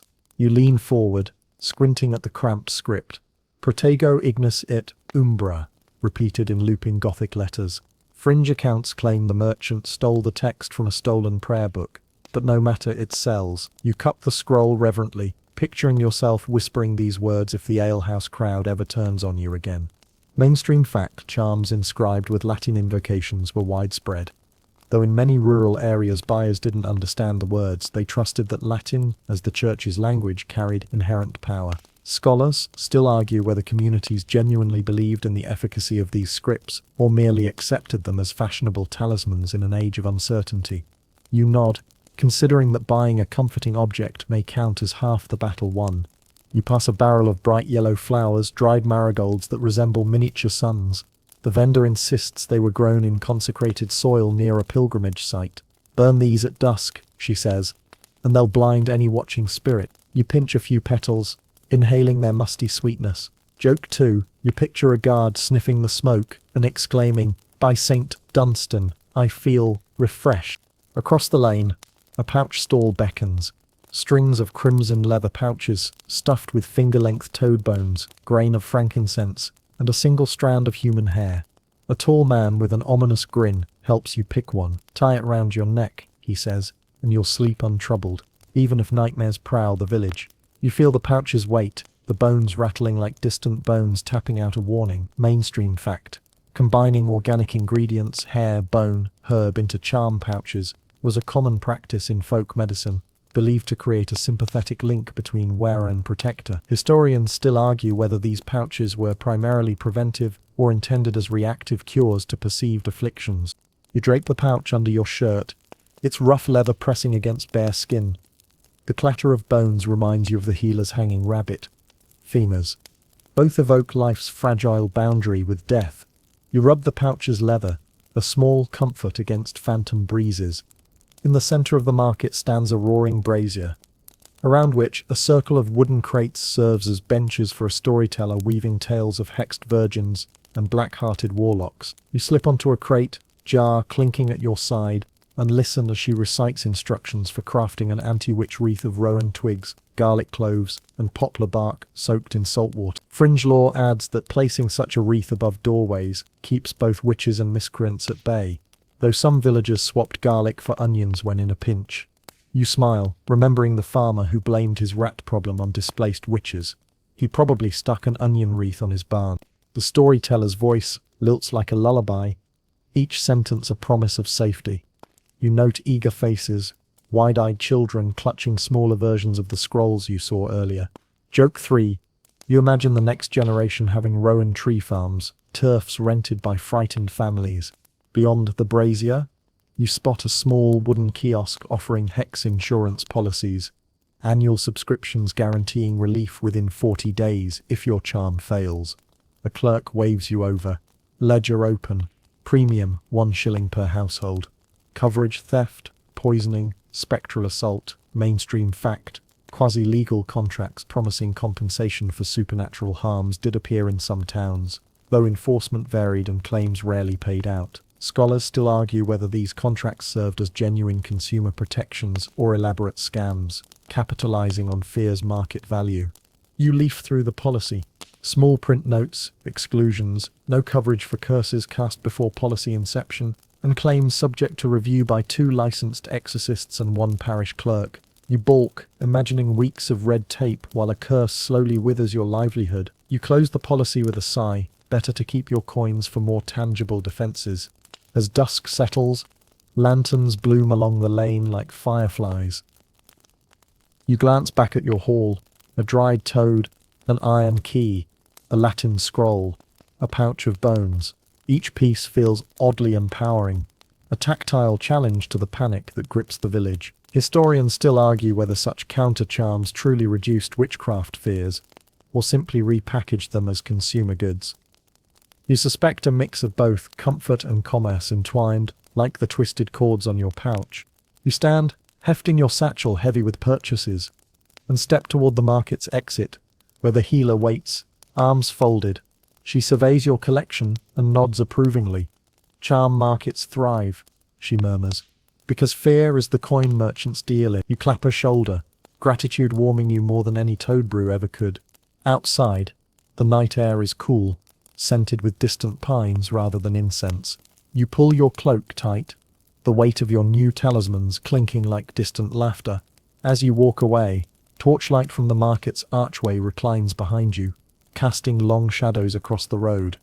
In this world stitched together by superstition and silver filings, the most potent charm may simply be the knowledge that you choose what to fear and what to carry with you. You slip through ivy-traced archways into the hushed corridors of the university's cloistered courtyard, where the scent of parchment and pipe smoke mingles in the cool twilight air.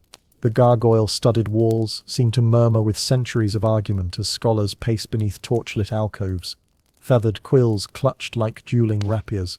You probably won't survive this tangled web of academic bickering, unless you've a taste for dusty tomes and furious footnotes.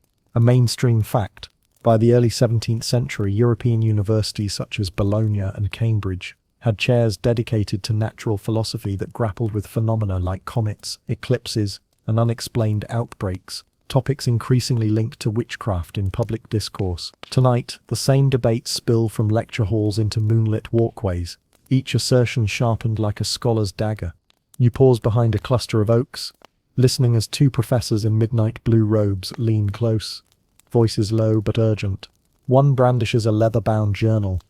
"Comets portend upheaval," he declares, tapping the frontispiece. "Celestial bodies disturb Earth's humours, sparking madness, and witch hunts follow in their wake." Fringe lore contends that some demonologists believed comets carried actual devilish spores, witchpox riding their fiery tails into mortal realms. You stifle a grin at the notion of witches sneezing between hexes. The other scholar waves away the journal. Nonsense, she retorts.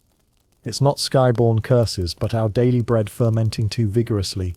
Yeast imbalances brew hysteria among peasantry. She flicks a finger at a loaf tucked beneath her cloak. Historians still argue whether wild yeasts or solar flares drove the witch craze, but I side with microbial mischief. You lean forward, heart thudding.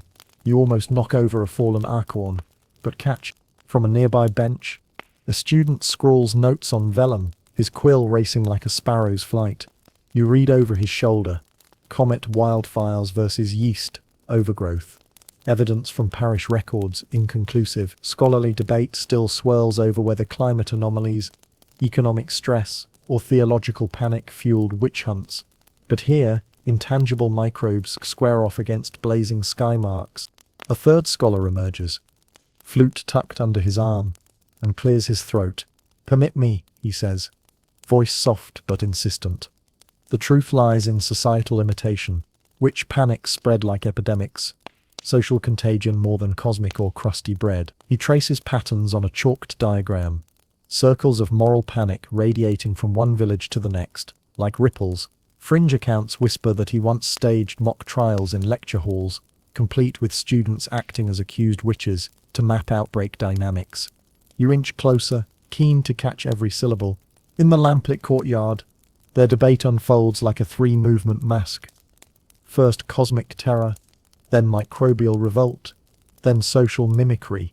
You recall the red moon by the well's celestial warrant or communal rumour, and the baker's iron-clasped dough, yeast, or witchcraft, and the midwife's calming draught, soothing fearful tongues. All threads weave into this tapestry of contested causality. Joke 1. You imagine them cross-examining a loaf for maleficium under a microscope, declaring it an unchaste bun. The first professor, red-faced, summons his comet charts. "Look here," he insists, unfurling a roll of parchment, showing sighting dates aligned with trial records. Every spike in trials follows a comet's passage within the past fortnight. The yeast advocate snorts. "Selective memory. My bakery logs show lumpy dough on the same days. Perhaps it's poor kneading, not planetary omen." She brandishes a lump of dough, patting it into shape. "Would you arrest this cloud of gluten?" You sense the tension crackling like static before a storm. Historians still argue whether rising trial numbers correlate more tightly with climatic anomalies, such as the Little Ice Age, or with crop failures prompting scapegoats. Here, in this cloistered ring, climate, comet, and crumb battle for supremacy. Joke 2. You quip under your breath that next semester's syllabus should include Demonology Lab, complete with broomstick assembly and yeast sampling. A stray owl hoots overhead and students startle, jostling manuscripts. You duck behind a marble fountain carved with the university's crest. A lion clutching a book. The water's muted gurgle feels soothing, as though the fountain itself seeks to calm heated minds. A latecomer strides in, a visiting scholar from the capital, cloaked in burgundy robes. He stops at the center, clearing his throat. "Gentlefolk," he begins. "These hypotheses are charming demonstrations of intellectual fervor, but have we not forgotten empirical evidence? We should survey afflicted villages directly, collect soil samples, interview midwives, chart crop yields." He spreads his arms wide. "Let data, not dogma, guide our discourse." The three professors exchange glances, some surprise, some reluctant respect. The comet proponent adjusts his spectacles. "A field study, you say? Fine. We shall convene an expedition at first light. But mark this. If our findings disagree, we'll fund new chairs in your preferred theory." The yeast advocate perks up. "Done, provided I secure patronage from the Guild of Bakers." The social contagion scholar nods rapidly, already scribbling itineraries. You realize you're witnessing the genesis of a cross-disciplinary inquiry, one that might reshape the entire region's approach to witchcraft. The courtyard feels electric as quills scratch and maps shift, forging alliances that once seemed unlikely. Scholars still argue whether such university-led studies ever truly reached rural hearts. But at least here, knowledge seems poised to challenge fear. Joke 3. You think that if they publish their field report, you buy the first copy, provided it doesn't come with a cursed binding. You step forward, heart light, as the group welcomes you into their circle. They hand you quills and maps, inviting you to mark trial sites and harvest dates. As you trace a slender finger over dotted lines connecting hamlets, torchlight flickers on the fountain's marble lions. Each droplet of water seems to echo the courtyard's deliberations, a reminder that truth flows through many channels. Tonight's debate, whether of comets, yeast, or social contagion, promises new adventures beyond torchlit trials and dusty courts. You tuck your notes into your cloak and step back into the cloister's shadow. The professors disperse toward lecture halls, their robes whispering like anxious parchment. The frescoed walls watch you pass, frescoes of mythic heroes and learned saints offering silent benedictions on this union of curiosity and compassion. You exit through the iron-grilled gate, the night air cool on your face. Somewhere below, the midwife stirs her poultice, the baker resets his ovens, and villagers sleep a shade less fearful, thanks to minds untangling superstition one quill stroke at a time. You slip into the crowded tavern's warm glow, lanterns swinging overhead like golden fruit, and settle onto a bench, sticky with spilled ale and whispered secrets. The murmur of conversations swells around you, farmers recounting odd harvests, traders swapping stories of distant markets, and a cluster of elderly women debating the efficacy of chalk circles. You probably won't survive this chatter without leaning in close, but the prize is insight into quiet resistance brewing beneath the hysteria. At a corner table, 3 peasants hunch over a battered wooden tankard. The oldest, a wiry man named Tom, stamps the table with his calloused palm. "They'll burn any woman who fusses over fever," he growls, voice low. "But I cured my wife's fever with willow bark and a prayer. No magistrate's warrant for that." A younger woman beside him, Mabel, nods fiercely. "I swapped my neighbour's rosemary for poison, claimed from the court," she adds, winking. Fringe law insists such sly tactics kept midwives safe, trading Saturday's herbs and moon water for the personal potions of the persecutors. Historians still argue whether this discreet barter was widespread or confined to tight-knit hamlets, but you sense a quiet network of dissent. You inch closer. The third, ragged and silent until now, finally speaks. "Last month," he murmurs, voice thick with tobacco and regret, "I buried that damned pamphlet they printed, How to Spot a Witch in my fields." The land grew stronger after the soil boiled it down. His companions laugh, but tinged with relief rather than mirth. You lean back, imagining seedlings sprouting through shredded pages like defiant green tongues. Joke 1. You picture buttercups unfurling around the pamphlet's cover, petals shouting, "Not today, devil." You sip your ale, cold, flat, and oddly comforting while you absorb their plans. Tom glances around. "We meet folk from other shires," he continues. "Share safe words. 3 roses by midnight means meeting at Old Hallows Grove." Mabel traces an invisible path in the air. "And we smuggle charms to each other. Iron nails from the smith, lavender from the valley." The ragged man slides a folded scrap of linen across the table, embroidered with 3 roses in cryptic crimson. You unfold it. The petals are real, stitched so lifelike they seem freshly pressed. A mainstream fact surfaces. Communal networks of resistance among peasants did exist, unofficial alliances that defied witch hunts by sharing remedies, warnings, and clandestine safe houses. Yet much of this solidarity went unrecorded, hidden beneath the weight of official records. Scholarly debate still rages over how extensive and how effective these grassroots movements were. But here in this tavern's back room, you taste their resolve. Mabel's gaze flicks to the door. "Trade whispers, avoid open maps," she cautions. "The Witchfinders have ears everywhere." You glance at your satchel of charms and keys, useful but conspicuous if discovered. The ragged man leans in. "Trust only what you carry on your body, and the code is in the flowers." He taps the rose petals. The number of petals signals urgency. 3 means rendezvous tonight. 4 means delay. You tuck the linen into your cloak, feeling its weight as a promise. Joke 2. You muse that if only the court's proclamations came with petal codes, they'd be far easier to ignore. The tavern's hearth crackles, embers drift upward, reminding you of the pyres that almost claimed Marga's life. Yet here, flames warm community rather than scorched dissent. You ask softly, "What of the university scholars? Do they share any of these plans?" Tom snorts. "Learned folk talk big, but they send surveys, not support. We must fend for ourselves." Mabel sets her jaw. "Better we organize than beg their quills. Scholarly debates on contagion won't save a midwife's neck." You nod. respect swelling. Outside, a sudden shout rings out as the constable enters, eyes scanning for troublemakers. The three freeze. Tom beckons you. Time to vanish. You stand, heart pounding, and slip behind barrel stacks, your cloak's hem brushing spilled grain. The constable strides past, lantern casting broad circles of suspicion. His boots tap a steady rhythm that echoes threat.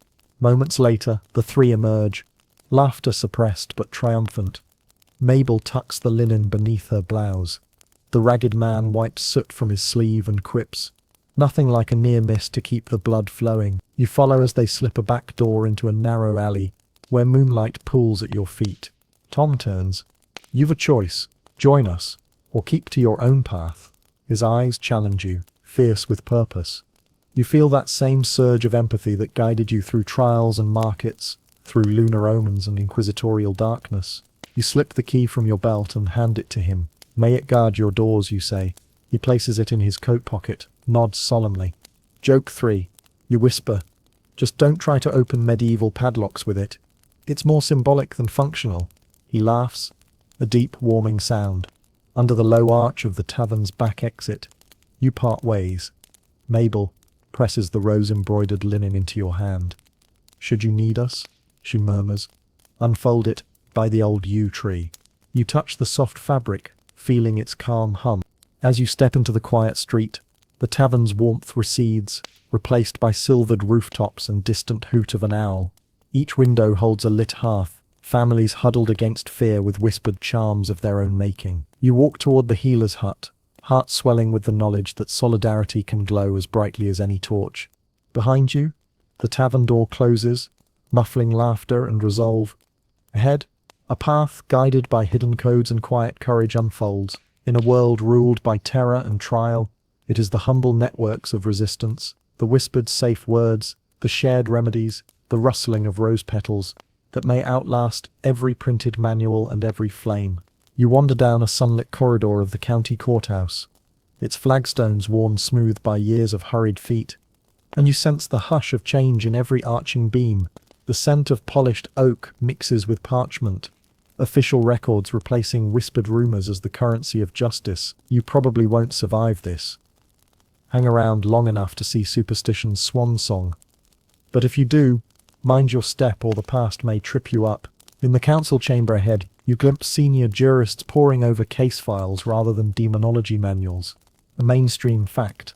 By the late 17th century, many European courts began demanding tangible evidence, eyewitness testimony and physical proof over spectral accusations, marking a pivotal shift toward modern legal standards. Historians still argue whether this transition arose from Enlightenment philosophy or simply grew from outrage at too many innocent deaths. You slip into the back row as a judge in sober robes consults a ledger of depositions.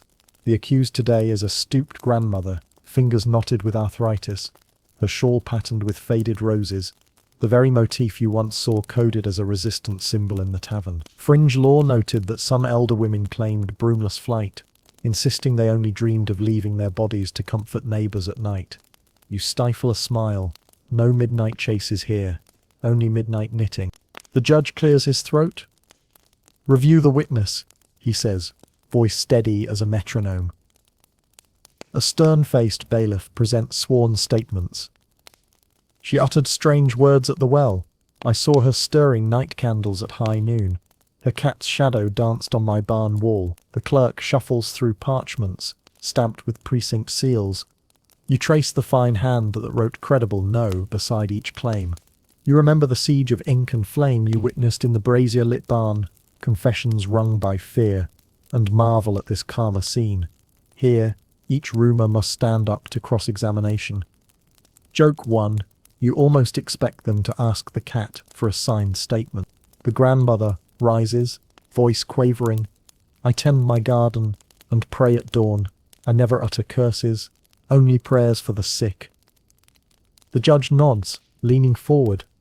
"Do you have anyone to attest your character?" She gestures to a line of weathered farmers at the back, neighbors who've known her since she taught them to braid wheat. One steps forward, voice firm. "She saved my boy with her herb teas." Another adds, "She helped me birth twins when the midwife was ill." A clerk brings forward bundles of dried sage and linen sachets, the grandmother's herbal remedies, labeled by the court as evidence of beneficial practice. The judge holds them up. These items lack any malignant tincture. We find no proof of maleficia. A murmur runs through the chamber, relief tinted with surprise. Joke 2. You mutter that maybe they'll start charging witches for permits to heal. The courtroom chuckles softly, a sound once reserved for taverns. Outside, the sun filters through mullioned windows, pooling warm light over the polished benches. You recall how torches once flickered against these walls, illuminating confessions born of terror. Now, daylight, and daylight's demand for clarity, rules the roost. A scholar's table in the corner piles books on natural philosophy, astronomy tomes, open beside notebooks of crop yields.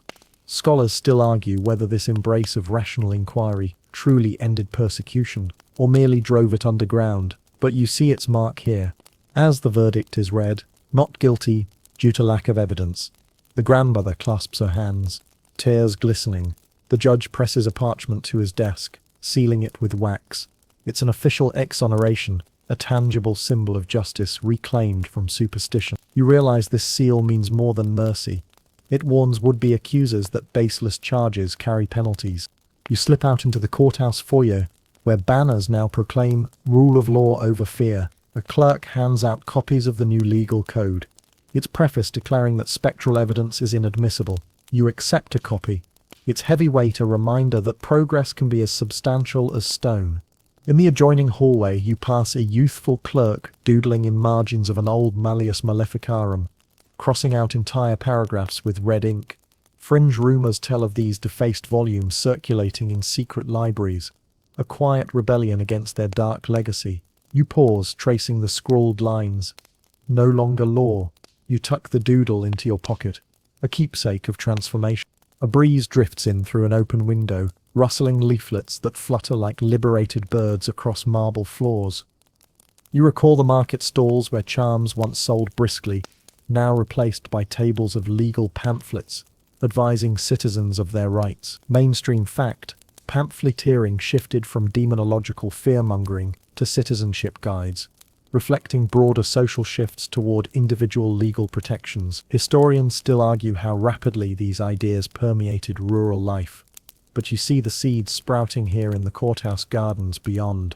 Stepping outside, you find yourself in a courtyard where the yew tree stands sentinel, same tree where you once received the rose-embroidered linen. Beneath its branches, villagers gather to discuss land disputes and debt relief, not curses and pacts. A young mother holds her child reading aloud from a legal flyer. You have the right to counsel. You approach as she glances up. Isn't it marvelous, she says, eyes bright. Before, we feared losing everything on a whim. Now we know there's recourse. Your gaze drifts across the stone plaza, imagining the bonfires that once crackled here, as villagers burned effigies and malefic tomes. Now, statues of past judges stare down, stern yet benevolent, testaments to law's endurance over fear. Joke 3. You whisper that if they ever rebuild the scaffolds, they should mount them as theatrical sets for morality plays rather than instruments of terror. You wander toward the iron gate, pausing to run your fingers over the cold metal, once the latch for cells that held the accused. Now just an entryway.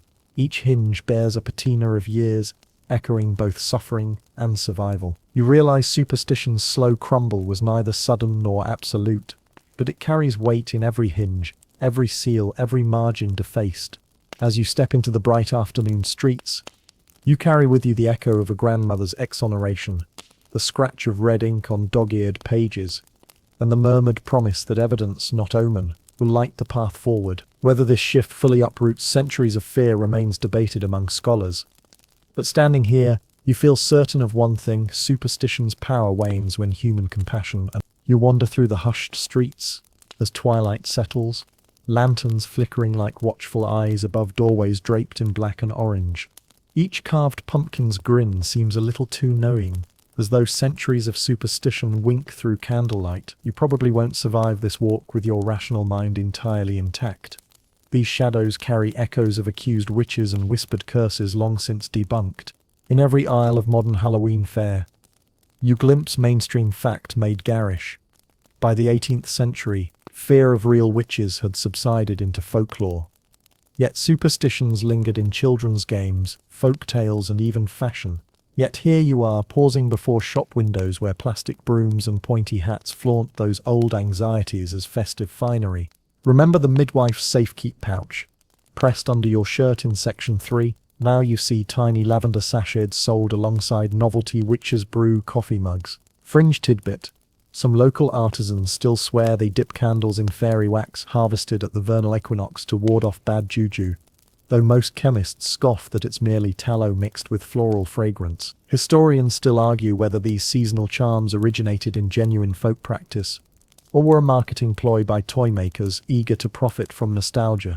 You stroll past costumed revelers, children in broomstick capes, teenagers in faux leather corsets, and fake scars.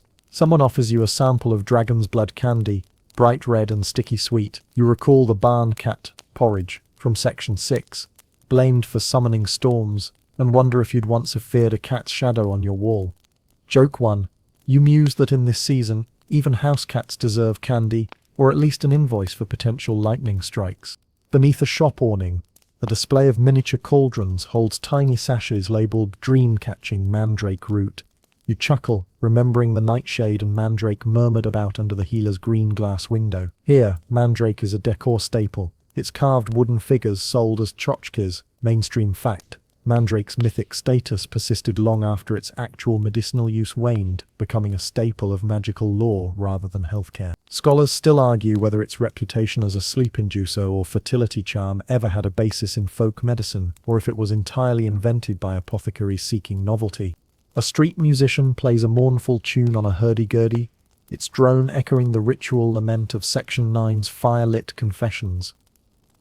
You pause, closing your eyes to let the notes weave through your memories of torchlight and trembling voices. Fringe lore holds that the instrument's droning sound once drove witches from midnight gatherings, though modern ethnomusicologists dismiss that claim as romantic exaggeration. Laughter beckons from a corner cafe, where patrons sip spiced cider and nibble on hexbreaker pastries, studded with cloves and rosemary. You order one, biting into flaky crust and warm aromatic filling. You taste the same herbs the grandmother in section 15 carried as evidence of healing, now repurposed into a festive treat. Joke 2. You quip that if these tarts don't ward off curses, at least they'll banish hunger.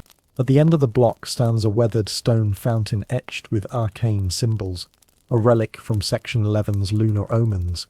Its basin now brims with floating candles and autumn leaves, a community prayer for safety and remembrance. You drop in a single leaf, watching its scarlet edges drift amid flickering lights. Mainstream fact. Community rituals around former witch trial sites now serve as memorials rather than trials, honoring victims rather than condemning them. Historians still argue whether these commemorations truly atone for past injustices, or merely offer symbolic closure.